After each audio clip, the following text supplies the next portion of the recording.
नमस्कार, आप सभी का ट्रू एजुकेशन चैनल पर एक बार फिर बहुत बहुत स्वागत है। आई होप आप सभी स्वस्थ होंगे। चलिए शुरू करते हैं आज की क्लास। आज की क्लास में हम स्टडी करने वाले हैं पोस्चरल डिफॉर्मिटीज के बारे में। तो जो लोग फर्स्ट टाइम हमारे चैनल पर आए, मेरे उनसे रिक्वेस्ट है, अगर आपने ये चैनल अभी तक सब्सक्राइब नहीं किया तो इसे सब्सक्राइब कर लीजिए, जिससे कि आने वाले न्यू अपडेट्स हम आप तक पहुंचा सके। साथ में बेल आइकन भी दबा दीजिएगा, उसी से आपके पास नोटिफिकेशन पहुंचेगा। आइए शुरू करते हैं आज की क्लास। देखिए पोस्चरल डिफॉर्मिटीज, पहले इस वर्ड को समझ लेते हैं। ये टू वर्ड्स जो है पोस्चर और डिफॉर्मिटीज। पोस्चर मतलब आकृति और डिफॉर्मिटीज मींस कोई ना कोई कमी, यानी जो हमारा शरीर है, हमारी जो बॉडी है, इस बॉडी की एक शेप होती है, एक इमेज होती है।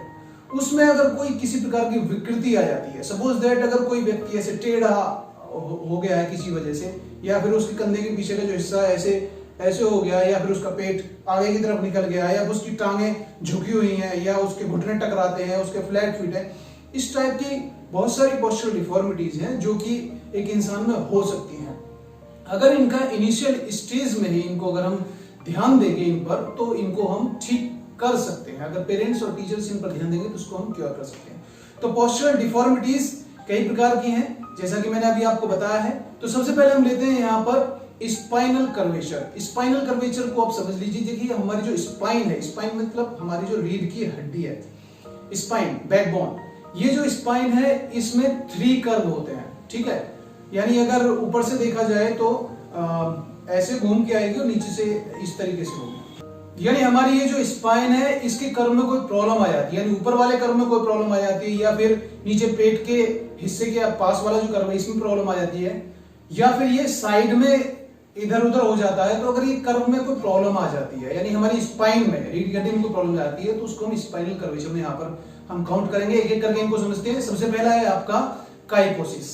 देखिए जो काइपोसिस है, इसको आप याद करने का तरीका मैं आपको बताता हूँ। काइपोसिस यानी कंधे, कंधों के पीछे का जो हिस्सा हो जाता है, जो हमारी बॉडी का ऊपर वाला कर्व होता है, ठीक है, यानी स्पाइन के ऊपर वाला कर्व, उस कर्व का पीछे की तरफ बेंड हो जाना, ज्यादा झुक जाना, यानी इस तरीके से कुबड़ापन, इसको हम हिंदी में बोलते हैं। इस तरीके से आकृति आ जाती है, यानी राउंड बैक हो जाती है, पीछे शोल्डर के पीछे का जो हिस्सा है वो राउंड बैक हो जाती है। तो इसको हम काइपोसिस में काउंट करेंगे। इसके होने की कुछ वजह हैं, मैं आपको बताता हूं क्या वजह हो सकती है। जैसे कि एक तो सबसे मेन वजह है आपकी रिकेटस रोग, जो हड्डियों से संबंधित रोग है। जैसे हमने पढ़ा भी था न्यूट्रिशन में, विटामिन डी की कमी से हो जाता है जो रिकेटस रोग, हड्डियों से संबंधित जो रोग है, इसकी वजह से। दूसरा जो मल न्यूट्रिशन है, जो हमारा खान पान है उसकी वजह से, या फिर ज्यादा वजन ढोने की वजह से वो हमारी जो स्पाइन है उसमें प्रॉब्लम आ जाती है। उसके अलावा बीमारी भी हो सकती है, या फिर कोई ऐसी हमारा फर्नीचर जहां पर हम बैठते हैं, जो फर्नीचर हम सही तरीके से यूज नहीं कर रहे हैं, वो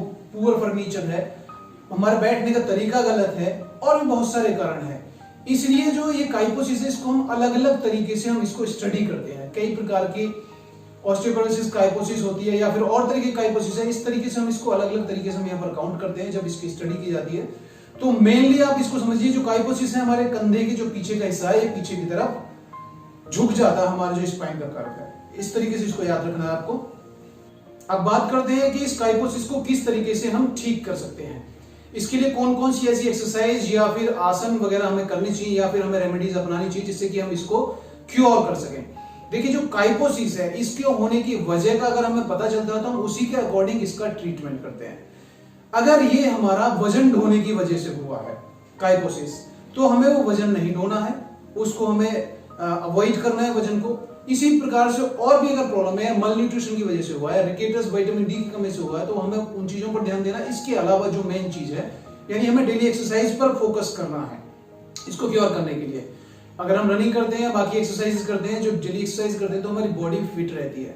और दूसरा तरीका यह है कि हमारे जो आसन है, ये हमारे बॉडी के पोस्चर को सुधारने में बहुत बड़ा काम करते हैं। यानी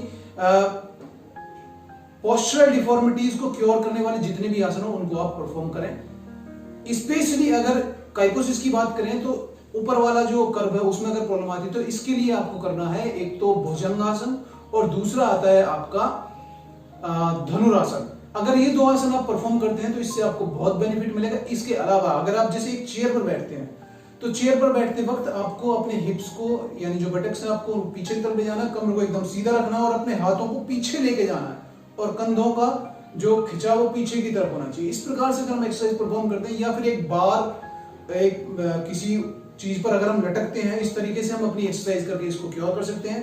अपना खान पान सुधार करके हम इसको क्योर कर सकते हैं। और एक और तरीका है, जो हमारा पीछे वाला हिस्सा है, आप फ्लोर पर लेट जाएं और किसी से इसकी थेरेपी करवा सकते हैं, यानी एक रोलर के थ्रू हम इसको थेरेपी करवा सकते हैं। कुछ समय के लिए, कुछ टाइम के लिए, 1 मिनट के लिए, 2 मिनट के लिए अगर रोजाना इस तरीके से करेंगे तो हम इसको कंट्रोल कर सकते हैं। और सबसे मेन चीज तो ये है कि अगर इनिशियली स्टेप्स में इसको ध्यान दिया जाता है तो ये क्योर हो ही जाएगा। इसलिए जो पेरेंट्स हैं और जो टीचर्स हैं उसको इस पर बहुत ज्यादा ध्यान देना चाहिए कि बच्चों का जो बैठने का तरीका है, खड़े होने का तरीका है, चलने का तरीका है, सोने का तरीका, हर चीज पर उनका ध्यान उनको देना चाहिए, जिससे कि उनका इंप्रूवमेंट हो सके। अब बात करते हैं नेक्स्ट है आपका, वो है आपका लॉर्डोसिस। लॉर्डोसिस से संबंधित जो कर्व है, यानी वो आता है आपका नीचे वाला पेट, जो स्पाइन है हमारी, इसमें मैंने बताया था आपको 3 कर्व होते हैं। जो एक ऊपर वाला कंधों के पीछे कर्व है वो आपका काइपोसिस में आ गया, और जो लॉर्डोसिस में आपका जो नीचे वाला कर्व है, ये पेट आगे की तरफ जिनका ज्यादा निकल जाता है और हिप्स पीछे की तरफ हो जाते हैं। आपने देखा होगा कुछ लोगों को, तो उनको चलने में प्रॉब्लम होती है। इस प्रकार से कई और प्रॉब्लम्स हैं जो मैं अपनी लाइफ में इसकी वजह से फेस करनी पड़ते हैं। जैसे मैं आपको बता दूं, अगर ये किसी को होता है तो इसके होने की कुछ वजह होती है। जैसे मैंने आपको काइपोसिस का बताया था, ये इसका है। सबसे पहली बात तो वही है, जो रिकेटस रोग है, इसके अलावा जो बीमारी कोई हो सकती है, उस बीमारी की वजह से भी हो सकता है। अब बचपन में ही अगर बच्चों के ऊपर ज्यादा वजन लाद दिया गया है, या फिर वो किसी प्रकार से वजन ज्यादा उठा रहे हैं, तो उसकी वजह से ये प्रॉब्लम क्रिएट हो सकती है, या फिर मल न्यूट्रिशन की वजह से ये प्रॉब्लम हो सकती है। और भी बहुत सारे रीजंस हैं जिनकी वजह से ये प्रॉब्लम हो सकती है।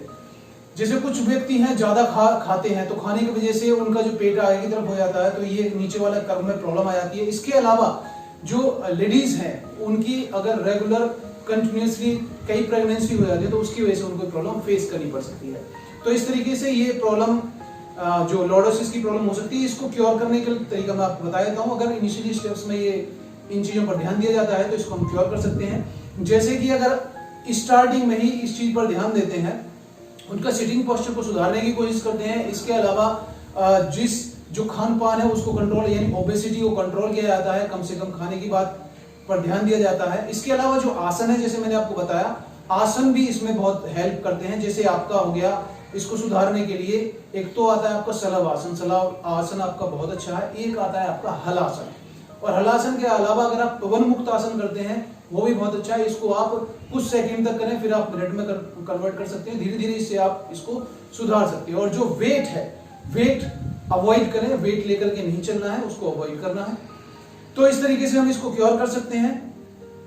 इसके अलावा एक और आता है आपका स्पाइनल कर्वेचर से रिलेटेड जो डिफॉर्मिटीज है, वो है आपका नेक्स्ट है स्कोलियोसिस। स्कोलियोसिस को आप इस तरीके से लर्न कर सकते हैं, एस और सी। इसमें जो हमारी जो स्पाइन है, इसमें या तो सी टाइप का कर्व हो जाता है, यानी एक साइड से ऐसे झुक जाती है, या फिर एस टाइप का, यानी 2 तरीके से झुक जाती है।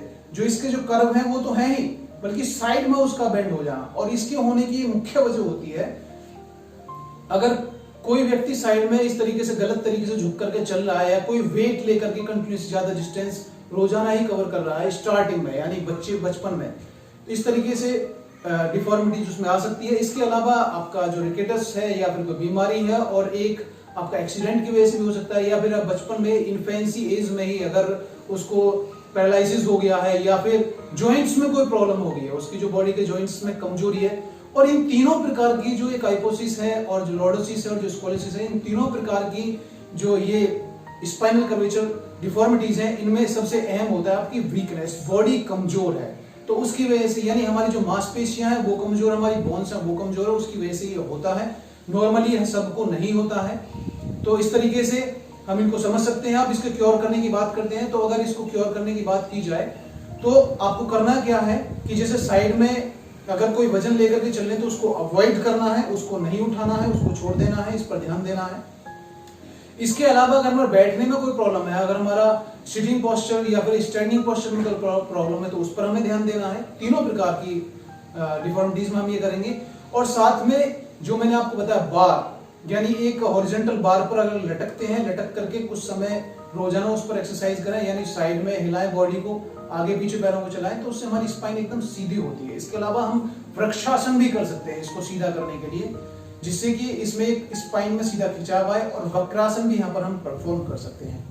इसके अलावा अगर बहुत सारे आसन अगर आप देखेंगे तो उन आसनों को परफॉर्म करने से बहुत सारे बेनिफिट्स आपको मिल सकते हैं और आप इन डिफॉर्मिटीज को ठीक कर सकते हैं। तो आई होप आज की क्लास में जो हमने बात की है ये आपको तीनों डिफॉर्मिटीज समझ में आ गई। देखिए ये तीनों डिफॉर्मिटीज बहुत ही इंपॉर्टेंट है क्योंकि अक्सर इससे क्वेश्चंस आते रहते हैं। लॉन्ग क्वेश्चन भी बन जाता है और शॉर्ट क्वेश्चन तो बन ही जाता है, इसलिए आप इस पर ध्यान दें। आज की क्लास में हम इतना ही पढ़ेंगे। नेक्स्ट जो हमारी पोस्चरल डिफॉर्मिटीज है उनको हम नेक्स्ट क्लास में स्टडी करने वाले हैं। जैसे कि आपका नोकनी हो गया, फिर फ्लैट फुट हो गया, फिर बो लेग हो गया, राउंड शोल्डर हो गया, इस प्रकार की जो डिफॉर्मिटीज है उनको हम नेक्स्ट क्लास में पढ़ेंगे।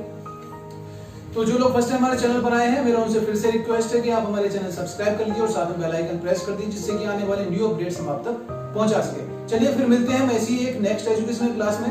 तब तक आप स्वस्थ रहें, खुश रहें। Take care, thanks for watching.